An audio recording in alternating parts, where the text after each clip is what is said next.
Olá, eu sou o Luiz Ramalho, estou aqui para falar de matemática e, logicamente, dos números. Eles estão em todo lugar, na roupa que você veste, no seu sapato, no ônibus que você pega para ir ao trabalho, no número de telefone, no seu endereço. Mas você sabe para que servem os números?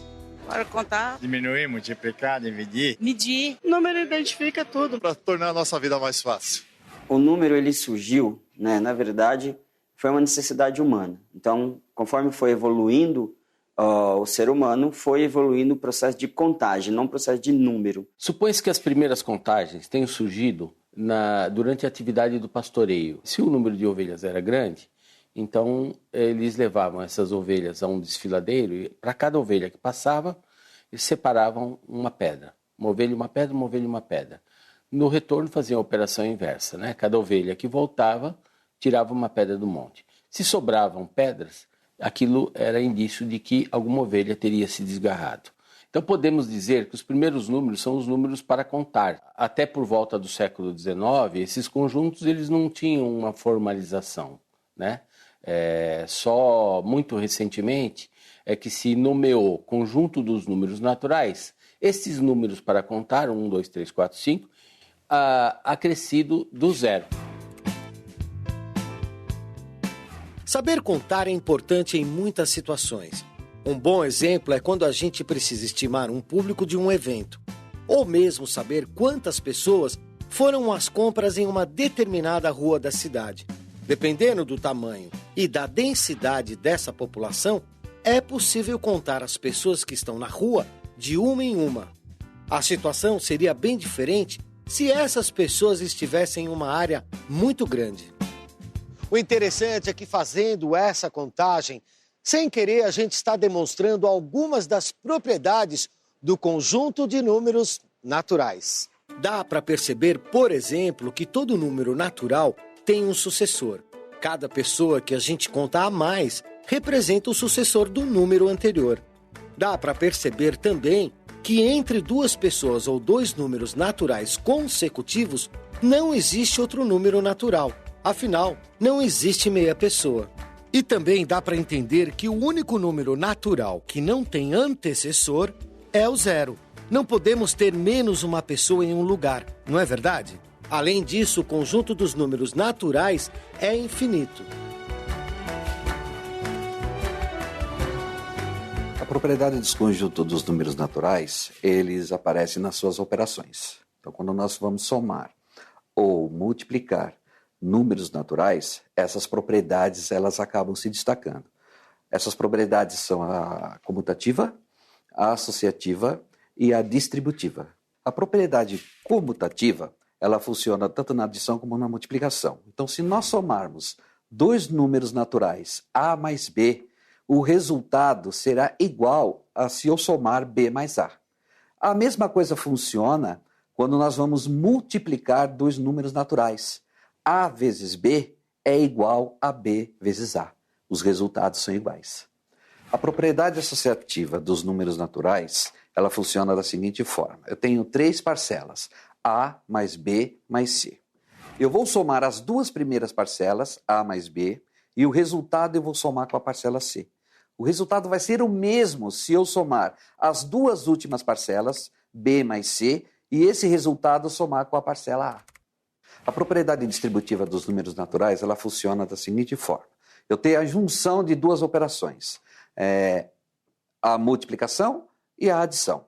A multiplicação ela funciona da seguinte forma. Eu vou pegar o elemento A e vou multiplicar por uma soma, B mais C, onde eu vou ter que multiplicar A vezes B e A vezes C. Vou distribuir esse A pelos elementos que estão dentro de um parênteses B mais C, que é igual se eu somar os dois elementos naturais B e C e o resultado multiplicar por A.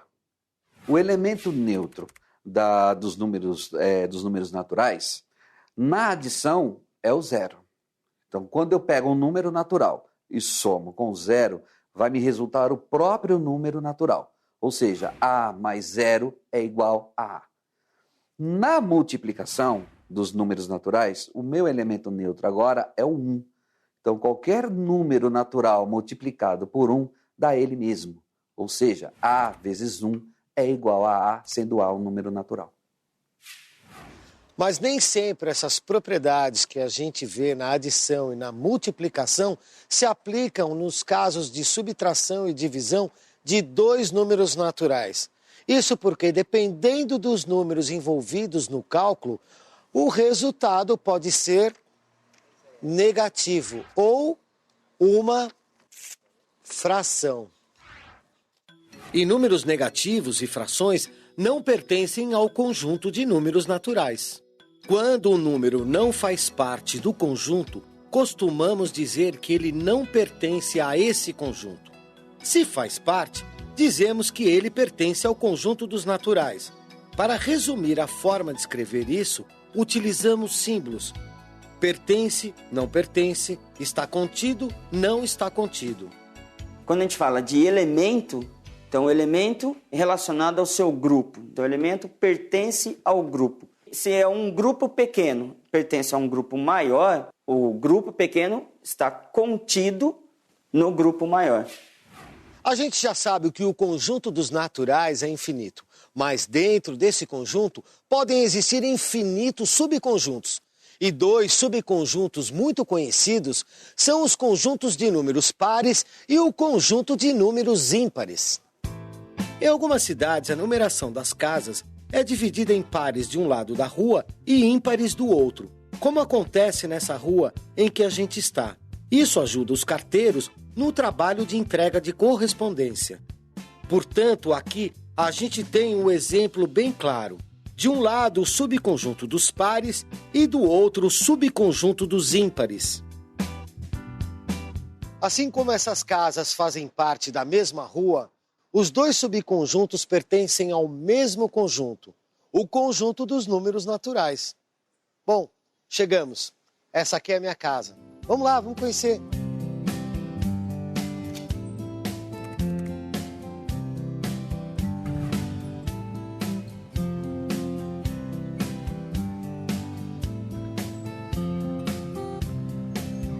Olha, uma coisa que eu nunca tinha percebido. Olha aqui, bem no painel desse elevador, existe um ótimo exemplo de um outro tipo de número, os números inteiros negativos, que junto com os números naturais vão formar o conjunto de números inteiros. Os números inteiros são os números naturais, que a gente viu anteriormente, juntamente com os seus negativos, que é o -1, o -2, o -3 e assim por diante. E esse conjunto inteiro é representado pela letra Z. Hoje, os números negativos estão presentes no nosso dia a dia. Eles servem para representar valores debitados na conta corrente, a queda de um índice econômico ou social e até para indicar a temperatura de uma câmara frigorífica. Sorvete, por se tratar de alimentos, tem todo um cuidado, né? De armazenamento, cuidado na fabricação. E hoje nós possuímos 2 câmaras frias, as duas trabalham a menos 24 graus, justamente para manter o sorvete na qualidade, né? Menos 18 a menos 24 é a temperatura ideal para se manter o sorvete. Mas os números inteiros negativos são só uma parte do conjunto dos números inteiros. Ou seja, o conjunto dos números inteiros negativos é um subconjunto do conjunto dos números inteiros. Tchau. Tchau, tchau. Mas quais são as propriedades desse conjunto? Valem todas as propriedades do conjunto dos números naturais. Vale a comutativa, associativa, tanto para adição quanto para multiplicação. Vale a distributiva também. Agora, tem uma que não entrou anteriormente, que é a propriedade do elemento oposto. É aquele número inteiro que, somado com o seu negativo, vai dar 0. Na reta numérica, você tem o 0 como a sua referência. Então, eu tenho o número 1, que está a uma unidade de distância do 0. Então, eu também tenho do outro lado o número que está a uma unidade de distância do 0, que é o -1. Sempre esses números que estão à mesma distância, eles são chamados de simétricos. Uma dúvida comum envolve o sinal de mais e de menos quando a gente precisa multiplicar os números inteiros positivos e negativos. E para facilitar esse cálculo foi criada uma regra conhecida como regra dos sinais.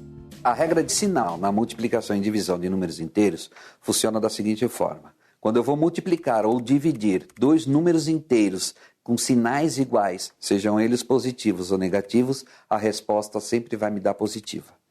A regra de sinal na multiplicação e divisão, quando os sinais são diferentes para esses números inteiros, a resposta vai me dar negativa. E menos com mais vai me dar menos, e mais com menos vai me dar menos. Mas os conjuntos dos números inteiros e dos naturais ainda não são capazes de representar todas as necessidades do homem.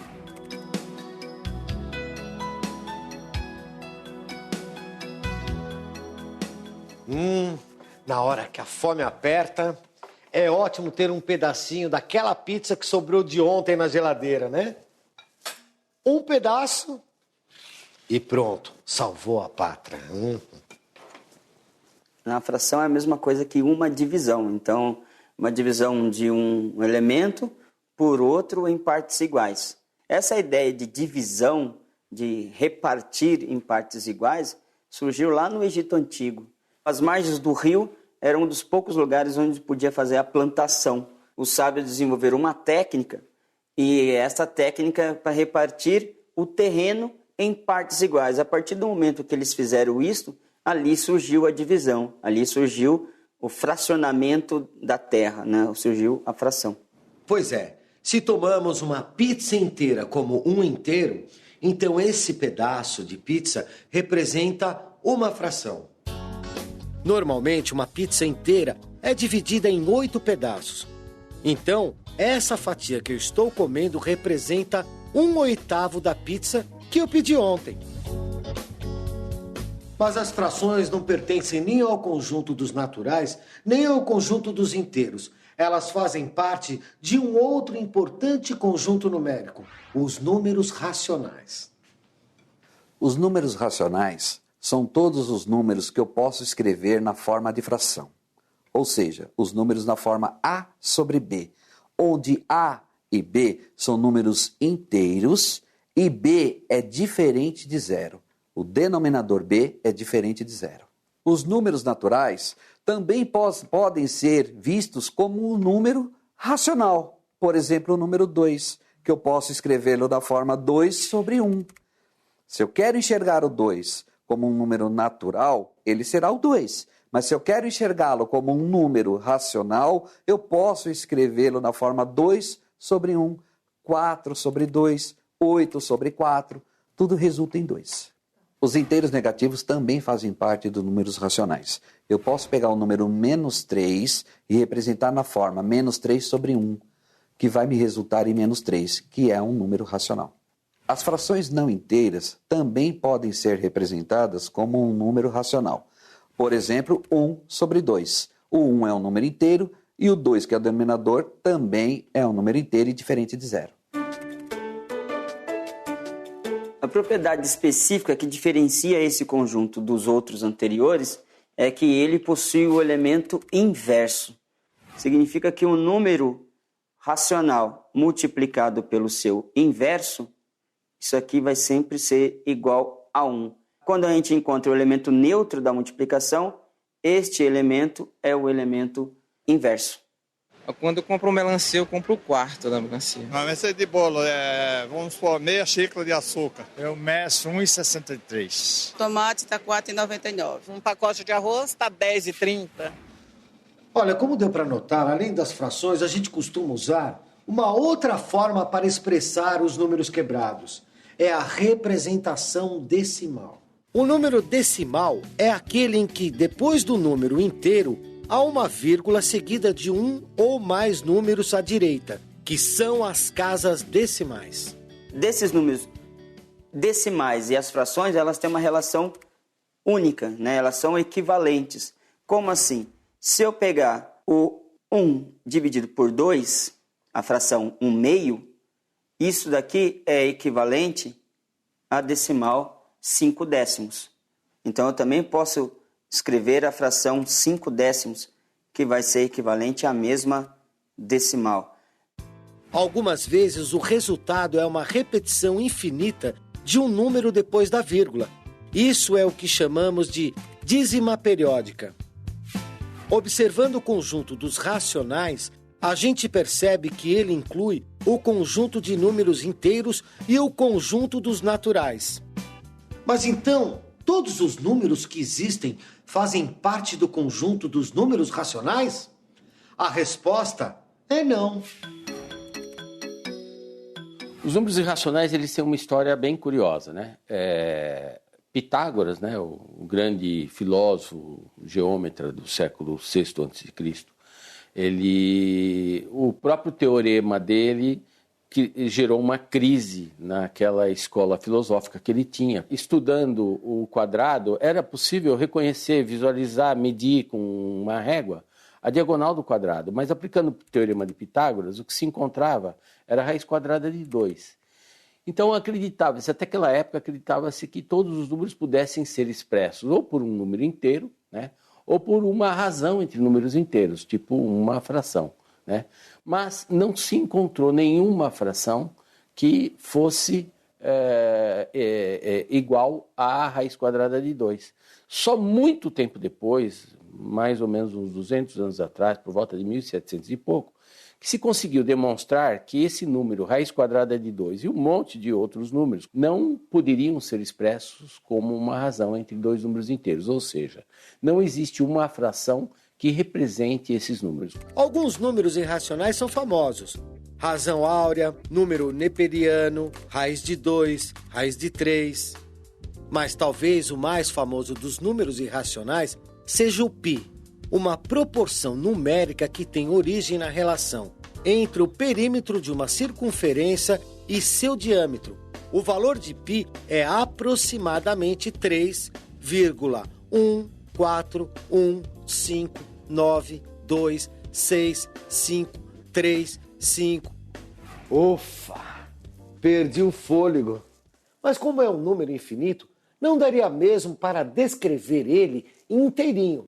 O conjunto dos números irracionais faz parte de outro conjunto, o conjunto dos números reais.